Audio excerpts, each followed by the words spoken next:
waaw salaamaaleykum wa rahmatullah ñu ngi leen di nuyu di leen ziar waaw tey dañ leen di indil 5 crypto-monnaies yoo xamante ni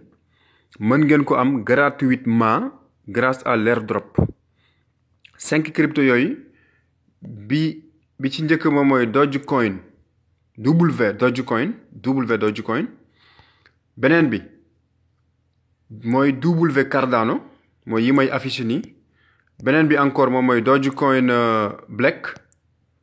beneen bi mooy Tesla Dogecoin dernière bi encore moom mooy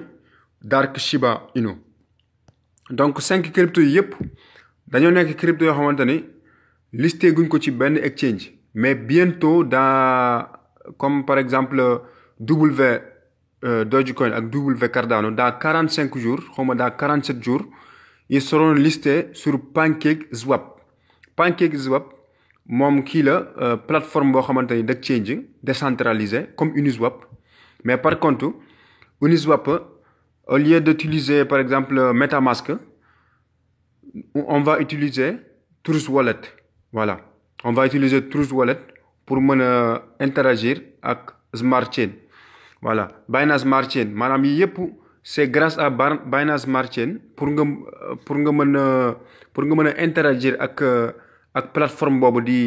di PancakeSwap il faut ñu connecter sunu Trust Wallet ci Binance Smart Chain pour mën a interagir ak crypto yooyu maanaam ak plateforme boobu noonu donc la première chose à faire moom mooy dañoo war a am Trust Wallet mu ngi nii Trust Wallet baa ngi nii donc il faut ñu installer Trust Wallet nag portefeuille électronique la boo xamante ni mën nga cee garder say crypto mu ngi nii crypto yaa ngi nii ay BNB ay Bitcoin ay Ethereum ay Litecoin tout ce que tu veux garder voilà en plus de ça say clé privée fii nii c'est un portefeuille non custodial c'est-à-dire say clé privée yow yaa koy détenir comme MetaMask la rek voilà léegi boo amee Trust Wallet ba pare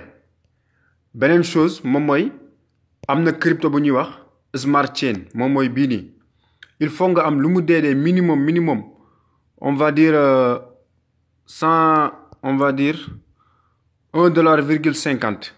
$1,50 yoo xamante ni il faut nga am ko parce que pour récupérer airdrop bi da lay dagg quelques centimes par exemple 14 centimes de dollars wala yu demee noonu pour nga mën a récupérer crypto yooyu noonu gratuitement voilà léegi bu ngeen amee yii ba pare ci biir description ci vidéo bi ma dugal ni ci suufu description bi dinaa ci bàyyi lien wu 5 crypto-monnaies yi nga xamante ni moom ngeen di copier pour mën a am crypto yooyu gratuitement léegi lien yaa ngi nii maa leen koy wan mais mu ngi ci vidéo bi ci description bi léegi dama leen di wan étape par étape nan ngeen di def ba am crypto-monnaies yi voilà léegi lien baa ngi nii da nga koy copier il faut juste le copier doo ko cliquer mais da nga koy copier boo ko copier nga dugg ci Trust Wallet boo ñëwee ba ci Trust Wallet nga dem ci fii nii xam nga wan na la wallet fii mais doo dem ci wallet bi da ngay dem ci dApps moom mooy carré bi nii boo ñëwee ci dApps nga coller lien bu njëkk bi par exemple W Cardano la ñuy dem lien bu njëkk bi nga cliquer ci biir lien bi bon nga def OK nga télécharger lien bi mu ngi ñëw léegi ñu ngi ci biir site W Dogecoin léegi fii nii am nañ benn écran boo xamante ni moo lay wan Ethereum Smart Chain Ethereum classique tout ak ay yu demee noonu voilà léegi fii nii il faut changer le contrat maanaam au lieu de utiliser au lieu que ñuy utiliser blockchain Ethereum on va utiliser la Smart Chain la Binance Smart Chain léegi nag gis nga fii nii écran bi bu njëkk ba logo bi mu la njëkkoon wan moom mooy Ethereum la wanoon léegi nag logo bi mu lay wan léegi il faut mu nekk obligatoirement Smart Chain maanaam BNB Smart Chain bi daal voilà foog mu am logo Binance bi donc bu ñu ñëwee fii ba pare li ci des moom mooy nga wàcc gis nga fii wan na la ko Dogecoin W Dogecoin dans 47 jours dinañ ko lister ci PancakeSwap gis nga PancakeSwap mu ngi nii bientôt PancakeSwap plateforme boo xamante ne ñëpp xam nañ ko contrat baa ngi nii wane na ko donc fii nii bu la neexee nga jënd zéro minimum 0,01 ça fait 8 dollars mu jox la ci ay millions bu la neexee tamit boo bëggul jënd nga def claim airdrop boobu mooy gratuitement bi léegi ñun dañuy dem ci claim airdrop ñu cliquer claim airdrop léegi mu wan la ne la claim airdrop bi tu vas payer ñaata 0,11 centime maanaam 11 centimes de dollar ngay fay pour nga am 300 000 token mais avant may avancer dama leen di wan d'abord parce que fii nii man Dogecoin bi am naa ci actuellement maa ngi ceeg 600 millions 90 000 600 millions 900 000 waaw am naa ci 600 millions 900 000 voilà donc su ma defee claim airdrop war naa cee am plus de 600 millions 900 000 voilà dama leen di jox exemple rek léegi nañ delluwaat foofu ci Dogecoin bi ci lien bi léegi kon comme que amoon naa 600 millions 900 000 normalement su ma defee claim airdrop dana ma jox plus de 600 millions encore parce que foog mu dolliwaat ci yeneen 300 000 yi nga xamante ni moom mooy gratuite léegi nga def claim airdrop mu won la ne la il faut payer 0,11 centime de dollar xam nga loolu du dara moo tax ma ne woon ci smart chain bi foog nga am ci ay centimes yoo xamante ni moo lay permettre transaction bi jàll parce que boo ko amul du jàll danaan la amoo ay fonds pour mën a def transaction bi donc nga def OK nga approuvé normalement jàll na approuvé na ko airdrop bi dem na léegi nañ dellu ci sunu wallet maanaam sunu portefeuille nga def ni gis nga léegi am na 601 millions 200 000 donc yokk na 300 000 encore donc 600 millions 900 000 laa amoon léegi am naa 601 millions 200 000 donc affaire yi yokk na kon crypto bii nii am naa ci léegi 300 000 yoo xamante ni airdrop gratuitement 11 centimes laa fay te moom mooy frais de transaction bi pour wax leen ni genre crypto yu mel nii dafa jara garder ci portefeuille parce que une fois que nga am ci 300 000 rek bu yéegee benn 1 centime de dollar rek wala 0,01 centime de dollar ça xaalis bu weex tal la xaalis bu bëri la donc je vous montre le graphique de kii bi graphique W Dogecoin bi par exemple le 27 mai rek yéegoon na ba 32 centimes de dollar imagine toi nga am ci 300 000 yoo xamante ni c'est gratuit mu yéeg 32 centimes de dollar imagine toi ñaata million la ci dollar donc xaalis la mais à ce moment-là on ne pouvait pas retirer l'argent parce que c'était pas encore listé mais du moment que buñ ko listé rek moment bu la neex mën nga ko jaay échanger ko ak yeneen crypto wala nga échanger ko ak euro dollar comme tu veux voilà donc première étape bi moom mooy loolu am ngeen Dogecoin léegi beneen bi moom mooy Cardano je vous donne un exemple encore fii man parce que man li tax ma am ci lii dama ci jëndaale parce que gëm naa ni ces cryptos là bon d'ici quelques années mën nañoo jël valeur daal voilà donc selon mes analyses léegi Cardano am naa ci 400 millions 500 000 am naa ci 400 millions 500 000 normalement su ma defee airdrop gratuite bi war naa ci am lu ëpp 400 millions 500 000 donc nañ dem jëli deuxième lien bi encore lien bi ma leen dugalal ci suufu vidéo bi on va faire comme ça pour vidéo bi gën a kii lien baa ngi nii nga copier ko comme d'hab rek comme ni ma leen ko waxoon da ngeen koy copier mais du ngeen cliquer lien bi da ngeen koy copier ngeen dem ci Trust Wallet bu ngeen demee ci Trust Wallet nga dem ci Dapps boo demee ci Dapps fii nii ci moteur de recherche bi nga coller fi lien bi nga xamante ni moom nga copier boo ko coller nga cliquer waat ko mu génne la ay kii nga def OK fii nii boo defee OK mu yóbbu la directement normalement da lay yóbbu directement ci site Cardano donc affaire bi mu ngi chargé mu ngi ñëw ndànk-ndànk donc man ñaari exemple yi rek laa leen di wan mais yeneen yi c'est la même chose mais naa leen wan yëpp mu gën a leer léegi ñu ngi ci W Cardano ñëw nañ ci site bi comme ni ma leen ko waxee rek obligatoirement il faut changer logo bi doo ko bàyyi Ethereum mais da nga koy def Smart Chain parce que c'est grâce à Binance Smart Chain moo tax ñu mën a interagir ak crypto-monnaie yi donc def nañ ko Binance Smart Chain connecté na ak Binance Smart Chain donc fii nii wan na la ko bu ngeen bëggee xool information yi tamit crypto-monnaie bi commence tout ce qu'il faut voilà mu ngi nii dans 47 jours moom it lañ koy listé bii tamit ci PancakeSwap c'est-à-dire le 15 juillet booy bii tamit le 15 juillet lañ koy listé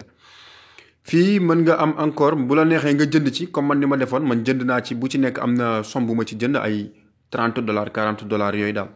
mais moo may permettre ma am ay millions de crypto voire ay milliards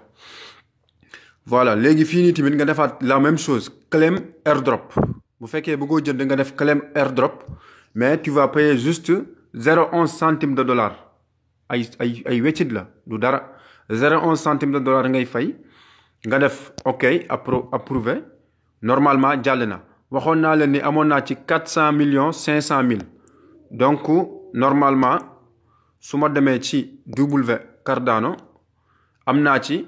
léegi am naa ci 400 millions 750 000 léegi calculer leen à peu près ñaata la jàppatuma ñaata la may jox airdrop mais bëri na ça veut dire jox na ma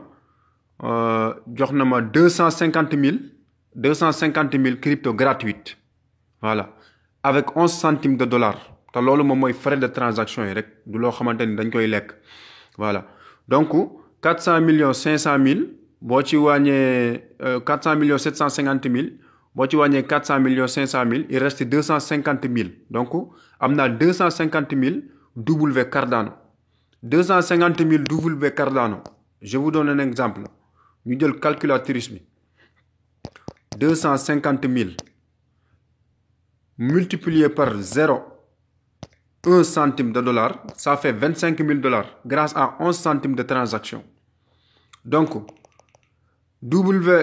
kii bi Dogecoin Cardano bi 600 millions yi nga ci am par exemple on va faire 300 000 yi nga ci am gratuitement 300 000 nga multiplier ko bu àggee benn bu nekk 0,01 centime de dollar tu as 3 000 $ yoo xamante ni c'est gratuit comme ça voilà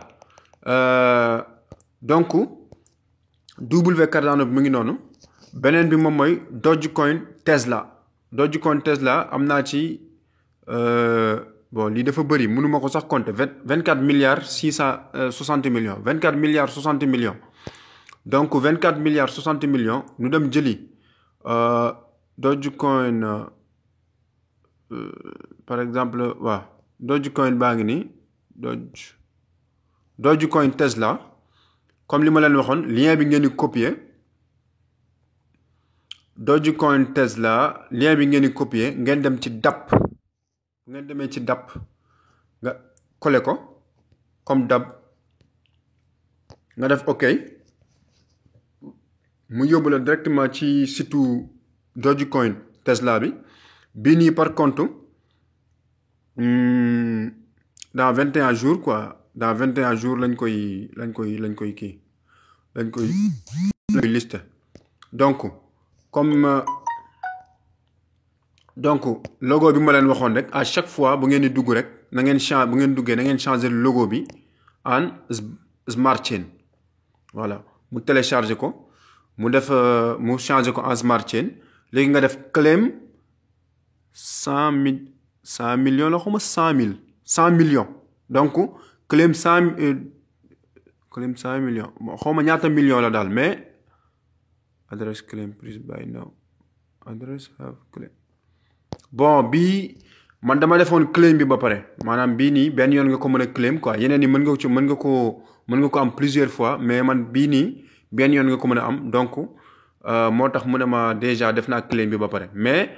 pour ñi nga xamante ni duggaguñ ci Dogecoin Tesla bi fii rek ngay cliquer boo ko cliquer mu def comme d'hab nga fay ay 11 centimes nga def claim bi mu ñëw automatiquement mais su ma juumut mën nga ci am njëgu xawma 100 millions nga ci am daal 100 millions wala 10 millions voilà après bu la neexee tamit fii mën nga cee jënd minimum 0,001 centime 0,1 Binance donc mu ngi noonu la même chose nga def ko ak Dogecoin Black lien baa ngi nii encore moom en tout cas 5 liens yépp mu ngi ma dugal ci vidéo ci description vidéo bi da ngay copier rek coller ci DApp ba ngay dem ci DApp nga copier boo copier lien bi da ngay dem ci DApp nga coller ko ci moteur de recherche bi